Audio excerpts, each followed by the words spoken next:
रायगडमधील रोहा तालुक्यातील रोहा नगर परिषदेसमोरील चौक इथे आज जगद्गुरू नरेंद्र महाराज यांच्यावर विजय वडेट्टीवार यांनी एकेरी भाषेत उल्लेख केल्यानं नरेंद्र महाराजांचे अनुयायी भक्तगण हे पेटून उठलेत। विजय वडेट्टीवार यांच्या विरुद्ध घोषणा देत त्यांनी निषेध व्यक्त केलाय।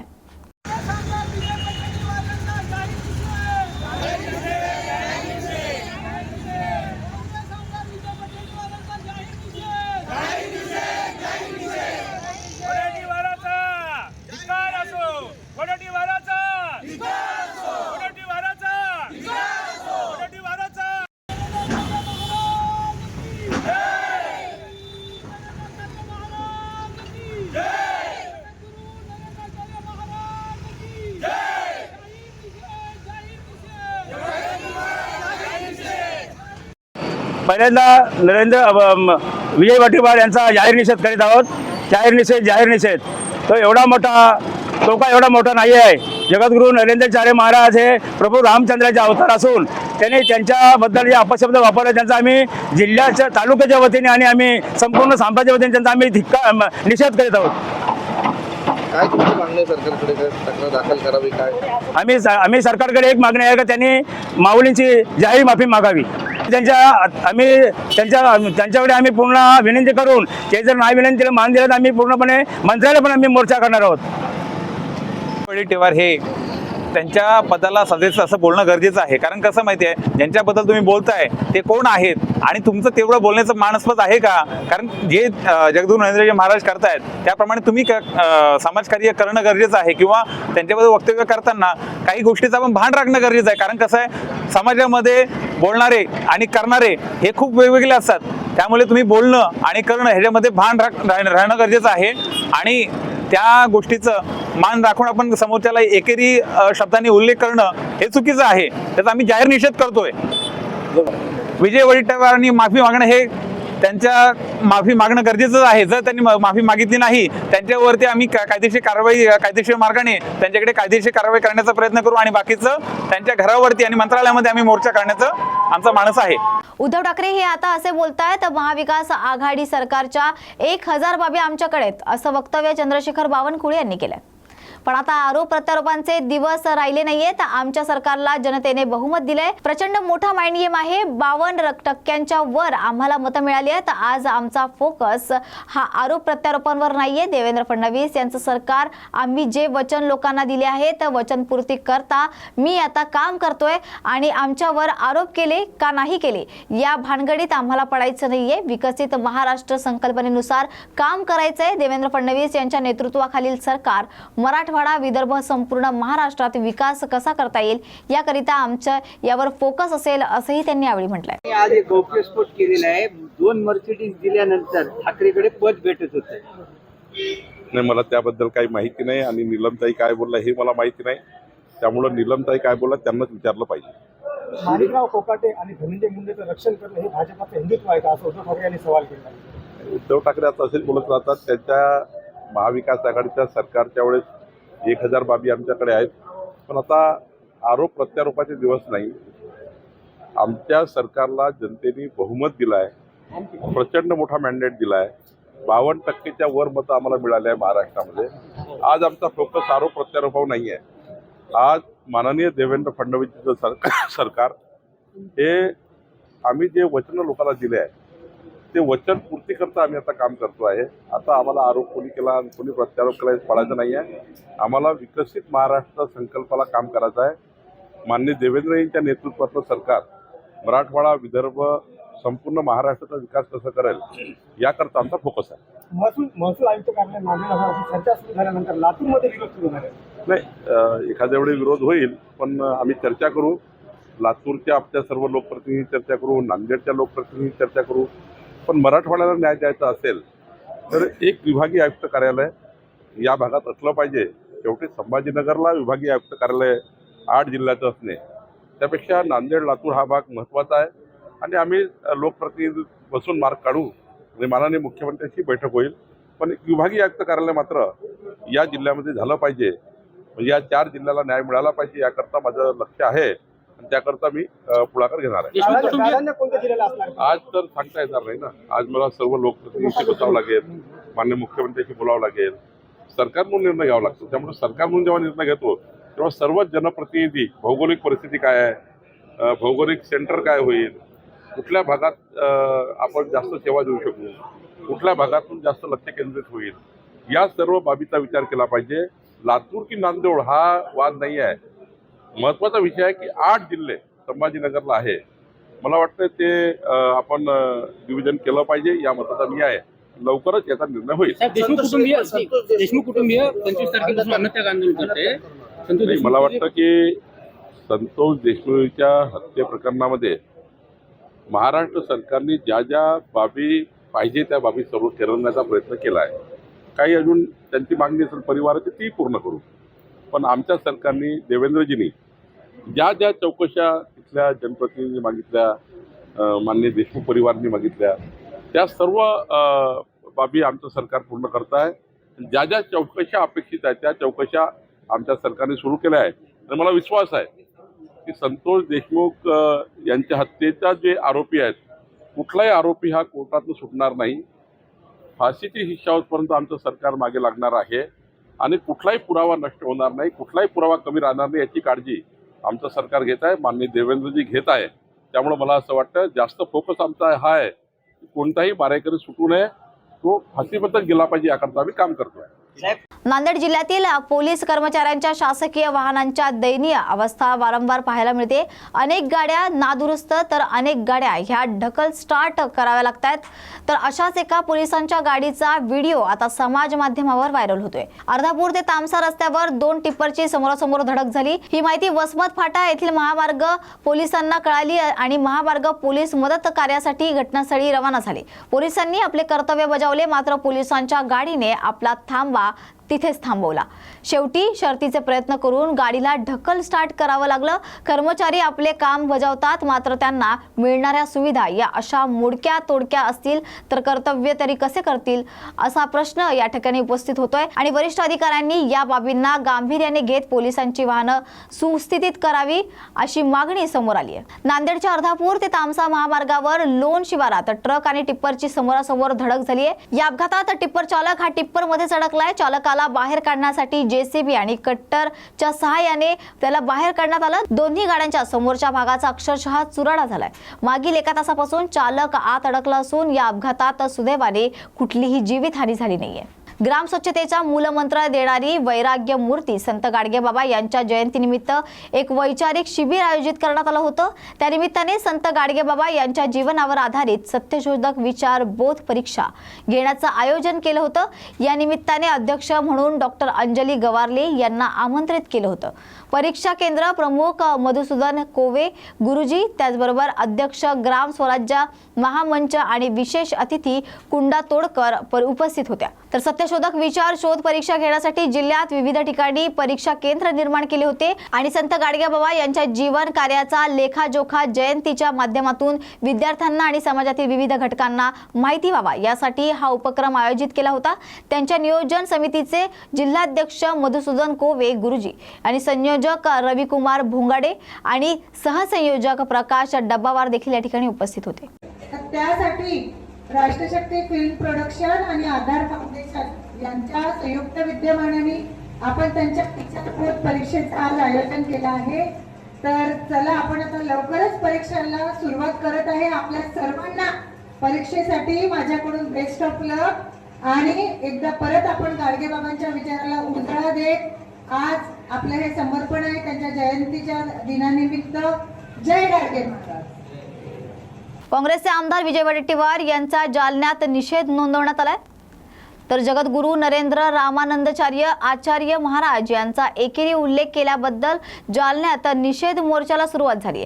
गांधी चमन इथून निषेध मोर्चाला सुरुवात झाली असून शनी मंदिर मार्गे नूतन वसाहत अंबड चौफुली मार्ग जिल्हाधिकारी कार्यालयावर हा मोर्चा धडकलाय.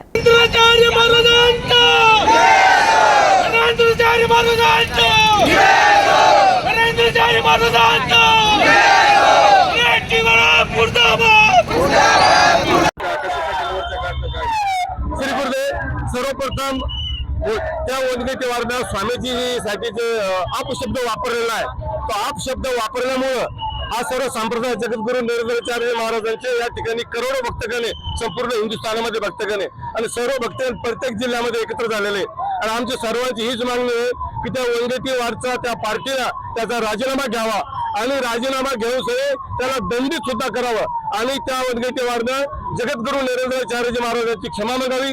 सकल हिंदू समाजाची नव्हे तर श्री संप्रदाय महाराज संप्रदायाची सर्व ठिकाणी क्षमा मागावी. कारण की स्वामीजी विश्वामध्ये प्रख्यात आहे आणि स्वामीजींनी ज्यावेळेस बांगलादेशामध्ये सुद्धा ज्यावेळेस हिंदू धर्मावर आघात झाला त्यावेळेस सर्वप्रथम जगद्गुरू असल्यामुळे त्यांनी जगद्गुरू नरेंद्राचार्य महाराजांनी सर्वप्रथम आवाज उठवला आणि हे सुद्धा सांगितलं की जर कुठली पार्टी किंवा शासन जरी करेल स्वतः संत मंडळी किंवा संप्रदाय हातात हत्यार घेईन आणि धर्माची रक्षा करेल. निषेध म्हणून तुम्ही आज काय करता? आणि म्हणून आज निषेध म्हणून आम्ही आज कलेक्टर साहेबांना हेच निवेदन करणार आहे की सर्वप्रथमेची याचा राजीनामा घ्या, याला पार्टीला दंडित करून याला बाहेर काढा आणि संप्रदायाची आणि स्वामीजींची क्षमा मागावा हीच आमची सर्वांची कलेक्टर साहेबांना विनंती असेल. हेच आमचे निवेदन असेल. नाव काय? माझं नाव माजी सैनिक संघटना जिल्हा अध्यक्ष साहेबराव दळवी. मला सांगा तुम्ही नेमकं काय निषेध करताय आणि काय कारण? विजय वडेट्टीवार आणि नाना पटोले यांनी जगद्गुरू नरेंद्राचार्य महाराज यांच्याविषयी काहीही माहिती नसताना फक्त त्यांनी आता ज्या राज्यसभेच्या निवडणुका झाल्या त्यांना मतदारांना आवाहन केलेलं आहे की तुम्ही हिंदू धर्मरक्षण करण्यासाठी मतदान करा. तुमच्या इथे जे चांगले लोक आहेत त्यांना तुम्ही मतदान करण्यासाठी कोणी आवाहन करू शकता, हा ज्याचा त्याचा नैतिक अधिकार आहे. आणि हिंदू धर्म वाचवण्यासाठी ते जे हे करतात सगळ्या धर्मगुरूंनी हे केलेले, त्यात आमचे जगद्गुरू नरेंद्राचार्य महाराज हे पण एक होते.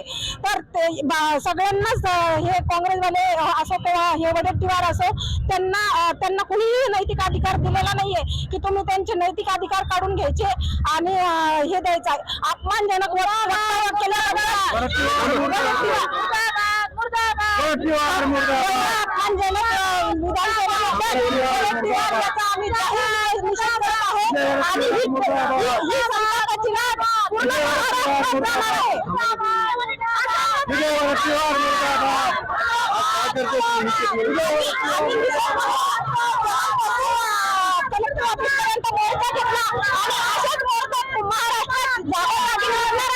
आणि याचे खूप तीव्र पडसाद त्यांनी जाहीर माफी मागितली नाही, येणाऱ्या परिणामांना त्यांनी सामोरं जावं एवढीच आमची त्यांना विनंती आहे. त्यांनी नाव काय तुमचं? मीरा लक्ष्मण गायकवाड. अंगणवाडी सेविका आणि मदतनीस या जागेसाठी पात्र महिलांनी अर्ज भरावे अशी माहिती हदगाव एकात्मिक बाल विकास प्रकल्प अधिकारी मयुरी पुणे यांनी दिली आहे. तर हदगाव तालुक्यातील एकात्मिक बाल विकास सेवा योजना प्रकल्प हदगाव यांच्या मार्फत अंगणवाडी सेविका मदतनीस या पदासाठी पदभरती सुरू झाली असून शैक्षणिक पात्रता 12वी पास असून विधवा महिलांसाठी 10 गुणे जास्तीचे असणार आहेत आणि वय ही मर्यादा ही गावातल्या 40 वर्ष एवढी असणार आहे. तर एकूण जागा या 84 असून 14 फेब्रुवारी ते 10 मार्च पर्यंत महिलांनी अर्ज भरावे असे आवाहन महिला आणि बाल विकास प्रकल्प अधिकारी पुणे यांनी केलंय. नमस्कार, मी मयुरी राजकुमार पुणे, बाल विकास प्रकल्प अधिकारी हदगाव. आज दिनांक 24 फेब्रुवारी 2025 रोजी एकात्मिक बाल विकास सेवा योजना कार्यालय हदगाव अंतर्गत अंगणवाडी सेविका आणि मदतनीस पदाची भरती प्रक्रिया आपण सुरुवात केलेली आहे. या भरती प्रक्रियेचा कालावधी, अर्ज करण्याचा कालावधी हा 24 फेब्रुवारी ते 10 मार्च असा आहे. या 10 दिवसाच्या कालावधीमध्ये, कार्यालयीन दिवसामध्ये आपण अर्ज करू शकता. या सेविका आणि मदतनीस या पदाकरिता किमान पात्रता ही 12वी पास उमेदवार असणं आवश्यक आहे. ती 18 ते 35 या गटातील महिला असावी. जर विधवा महिला असेल तर तिच्यासाठी वयोमर्यादा ही 40 पर्यंत शिथिल करण्यात आलेली आहे. तसेच ती त्या गावची स्थानिक रहिवासी असावी आणि लहान कुटुंबाची अट आहे याच्यासाठी. आणि जे इतर तुमचे डॉक्युमेंट्स आहेत, शैक्षणिक पात्रता आहे किमान 12वी असावी, त्यानंतर इतर शैक्षणिक पात्रता जी आहे त्यानुसार गुणांकन करण्यात येणार आहे. आणि प्रत्येक ज्या ज्या गावामध्ये रिक्त पदं आहेत त्या गावामध्ये ग्रामपंचायतला आणि अंगणवाडी रिक्त असलेल्या अंगणवाडी केंद्रामध्ये जाहिरात प्रसिद्ध करण्यात आलेली आहे. त्या अनुषंगाने मी आपल्या तालुक्यात ज्या ज्या ठिकाणी रिक्त जागा आहेत त्या गावातील सर्व पात्र महिला उमेदवारांना असे आवाहन करते की त्यांनी जास्तीत जास्त आपले फॉर्म भरावेत आणि या भरती प्रक्रियेअंतर्गत स्वतःला रोजगाराची संधी उपलब्ध करून देण्यासाठी प्रयत्न करावा. आणि त्या भरती प्रक्रियेसंदर्भात जर आपल्या काही अडचणी असतील तर त्यांनी एकात्मिक बालविकास सेवा योजना कार्यालय हदगाव इथे कार्यालयीन वेळेत 10 ते 6 वेळेमध्ये कार्यालयीन वेळेमध्ये येऊन त्या संदर्भामध्ये तक्रारी असल्या किंवा एखादी शंका असेल तर त्या वेळेत येऊन मार्गदर्शन मागावे. आपल्या सर्वांना इथे एक प्रकारे मार्गदर्शन करण्यात येईल. धन्यवाद. 2014 विधानसभा निवडणुकीत मी मध्य नाशिक विधानसभा मतदारसंघातून इच्छुक होतो अशी भावना शिवसेना ठाकरे गटाचे माजी महापौर विनायक पांडे यांनी व्यक्त केली आहे. तर यावेळी नाशिकमधील नीलम गोऱ्हे यांचे एक निकटवर्तीय माझ्याकडे आले आणि तिकीट आणण्याचं का असं विचारलं होतं. तर त्यावेळी मी नीलम गोऱ्हे यांना पैसे दिले. पैसे देऊन देखील मला तिकीट मिळालं नाही. त्यानंतर मी त्यांच्याकडे पैसे रिटर्न मागितले. पैसे परत करताना त्यांनी दिलेल्या पैशापेक्षा कमी पैसे दिले आणि त्यातूनच राज्यातून इतरही अनेक जण नीलम गोऱ्हे यांच्या विरोधात आता बोलतील असंही त्यांनी यावेळी सांगितलं. परत देताना त्यांनी किती कमी नाही, मी पैसे दिले होते काय त्या अमाऊंट मधून त्यांनी कमी दिले एवढं नक्की. 5 लाख रुपये तुम्ही दिलेत असं राऊत साहेबांनी सांगितलेलं आहे. नेमकी वस्तुस्थिती काय? नाही, मी दिले ना पैसे, सांगतो ना 100% पैसे दिले. आणि भैया बाहेर ती मध्ये होत आमच्या मध्यस्थी होता आणि त्याच्या समोर पैसे दिले आणि त्या देतच नव्हत्या. मग मी सांगितलं पत्रकार परिषद घेऊन मी भूमिका मांडेल सगळे पत्रकारांना, सगळ्या महाराष्ट्राला कळेल. त्यावेळेस त्यांनी मला बोलवलं. मी आता संदेश पुढे साक्षीला आहे, देसाई साक्षीला, आम्ही तिघही गेलो आणि त्यावेळेस आचारसंहिता होती. आचारसंहितेमध्ये ते पैसे काही अमाऊंट कमी दिले आणि पैसे बाकीचे रिटर्न दिले त्यांनी. आपण नाशिकचे महापौर पण होतात, जिल्हा प्रमुख पैसे घेतले अशी माहिती आहे. नाही, मुळात एक सांगतो, मी शिवसेनेचा शहर प्रमुख 7 वर्ष होतो, 7 वर्ष जिल्हा प्रमुख होतो, उपमहापौर होतो, महापौर होतो. पण शिवसेना प्रमुख असेल का उद्धव साहेब असेल, कधी माझ्याकडून पदासाठी 1 रुपया सुद्धा मागितलेला नाहीये.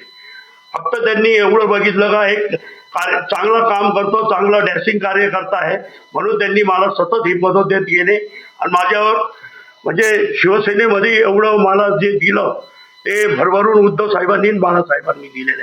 कधी माझ्याकडून नया पैसा सुद्धा घेतला नाही त्यांनी. पण नक्की सांग, विधानसभेच्या निवडणुकीत ह्या बाईंनी माझ्याकडून पैसे घेतले. करू द्या ना, मी शिवसैनिक आहे, गेल्या 43 वर्षापासून काम करतो. त्यांना सुद्धा मी ह्या पक्षात सिनियर आहे. काय आरोप केला तर त्याला देऊ, उत्तर देऊ आणि तुमच्या माध्यमातून उत्तर देऊ. याच्यात काही खोटं नाही. पण अशा पद्धतीचे आरोप खरं तर अनेक वर्ष होत शिवसेनेमध्ये की जे नाही. उद्योग करतात. मी तुमच्या पुढे उदाहरण फार मोठं आहे. मला 43 वर्ष झालेले. मी आजपर्यंत नया पैसाही मातोश्रीनी माझ्याकडून घेतलेला नाही. मातोश्री नाही घेत, पण मग हे मधले जे हस्तक आहेत, आता निलमताईंनी पैसे घेतले पण मग ते पुढे कोणाकडे दिले माहित नाही मला. त्यांनी रिटर्न दिले म्हणजे त्यांच्याकडेच होते. ना. तुम्ही या संदर्भात त्यावेळेस उद्धव साहेबांशी काही बोललो होतं? नाही, साहेबांपर्यंत गेलोच नाही त्यावेळेस. फक्त त्यावेळेस तिकिटासाठी माझ्याबरोबर बबनराव घोलप पण हेमंत गोडसे माझ्याबरोबर होते. त्यांनी उद्धव साहेबांना सांगितलं होतं जर तुम्हाला निवडून आणायचं असेल तर तिथं विनायक पांडे आणि शोसाठी द्यायचं असेल तर अजय बरोबर. पण भाऊ, या संदर्भातली कल्पना वरिष्ठ नेत्यांना उद्धव साहेबांना आहे का की अशा पद्धतीनं त्यांच्या अपरोक्ष हे सगळे प्रकार चालू होते? कोणी शिवसैनिकांनी ही तक्रार इतकं काही मला माहिती नाही. पण हे शिवसैनिकांना हे नेते जर तिथपर्यंत पोहोचूनच देत नसेल तर उद्धव साहेबांना माहिती कशी होईल?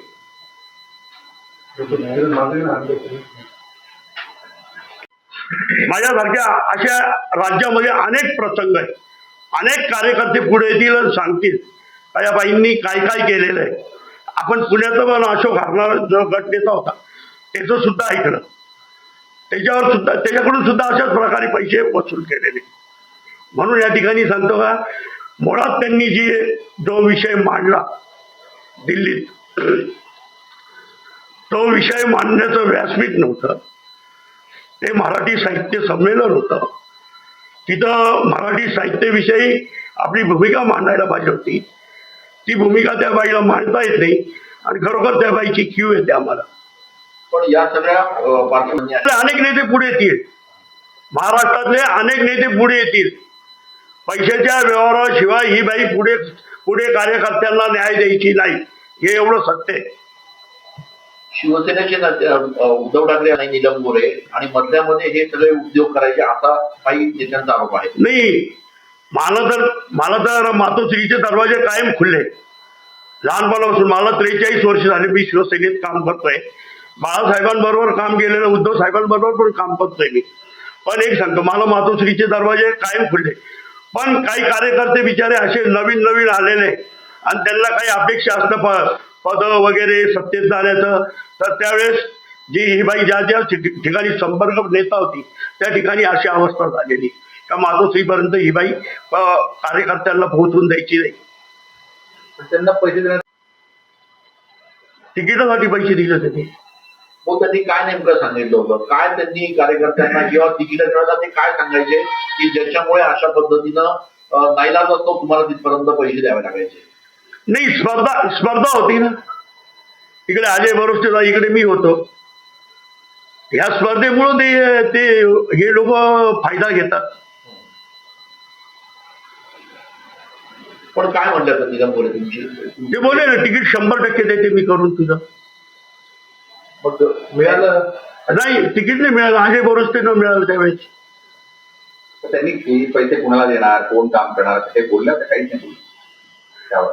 त्यांनी डिमांड केली, त्यांना पैसे दिले.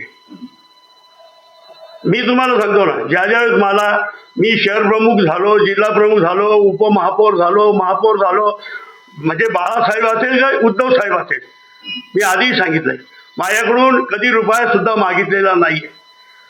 आणि ठाकरेंच्या इथं अशा गोष्टी घडत नाही. मातोश्री एक पवित्र आमचं पवित्र स्थान आहे. तिथं पवित्र आमचे म्हणजे दैवत बसलेलं आहे आणि अशा पद्धतीने ते कामं होत नाही.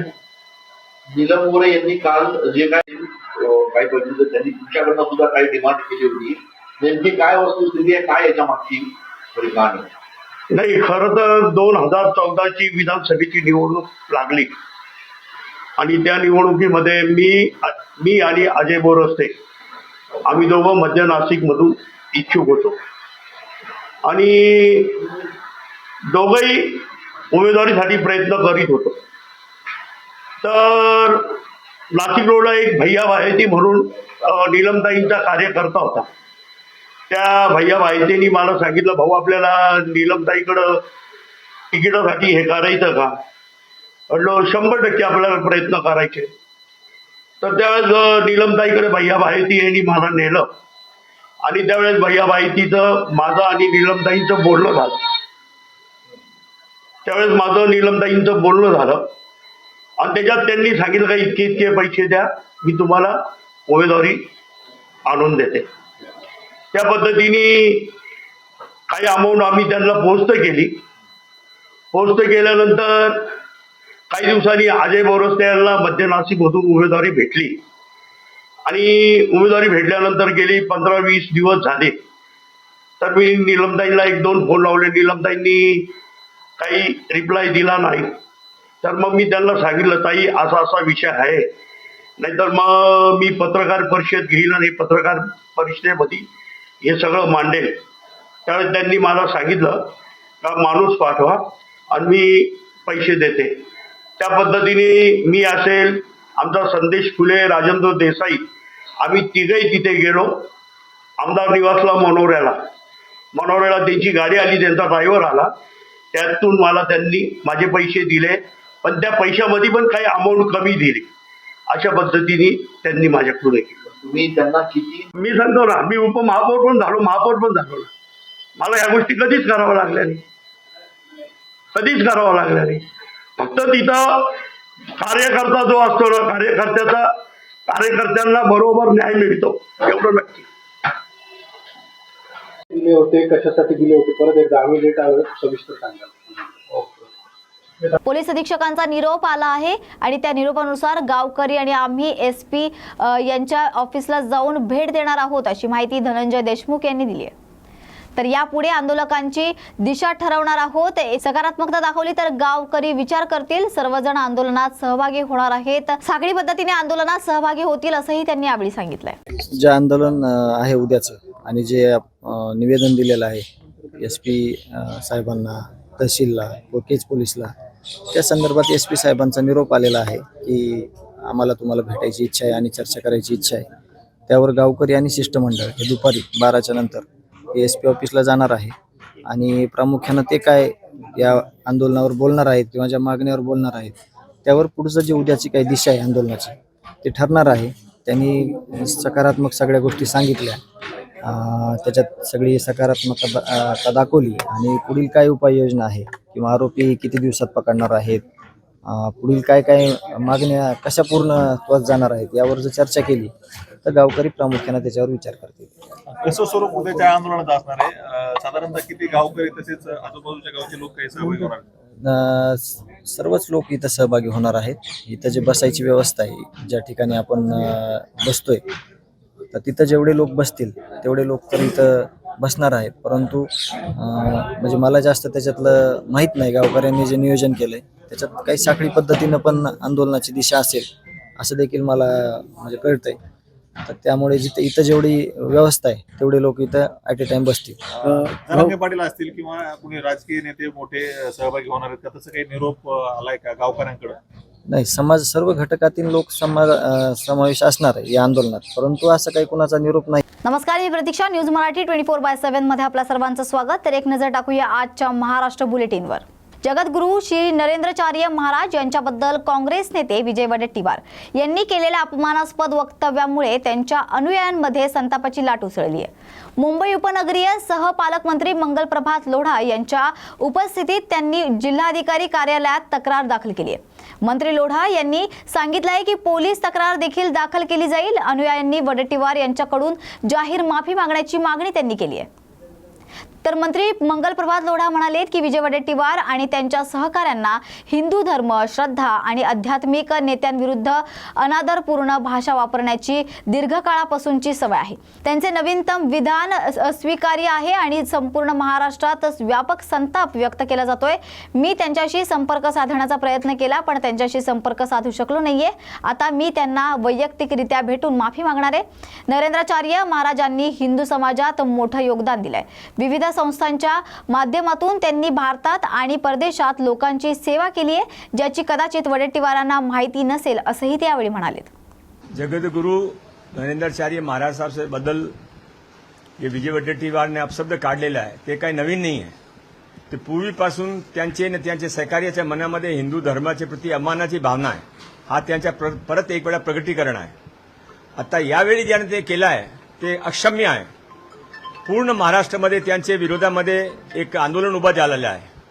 आम्ही पण इथे सबर्बन कलेक्टर ऑफिसमध्ये येऊन कंप्लेंट दिली. आता मी पोलीसमध्ये जाऊन FIR पण देणार आहे.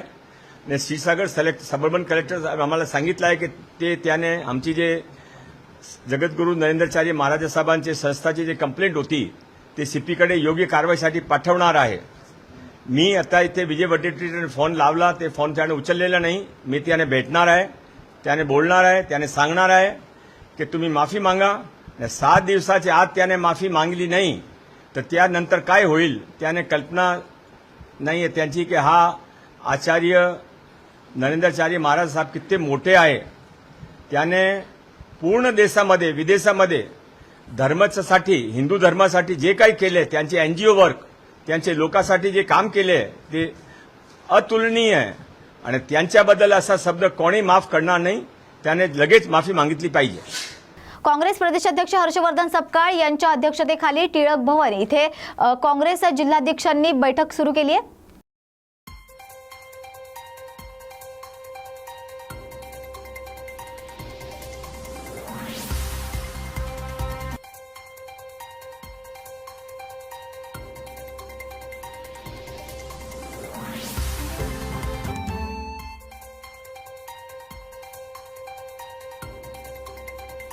मागील 2 दिवसांपूर्वी तेलंगणा राज्याच्या हैदराबाद या ठिकाणी झालेल्या रनिंग मॅरेथॉन स्पर्धेमध्ये भाग घेऊन उमरखेड शहराचे आणि यवतमाळ जिल्ह्याचे नाव आणि आपल्या महाराष्ट्राचा मान सन्मान आणि बहुमान मिळवून आणि सुवर्ण पदक पटकावलंय.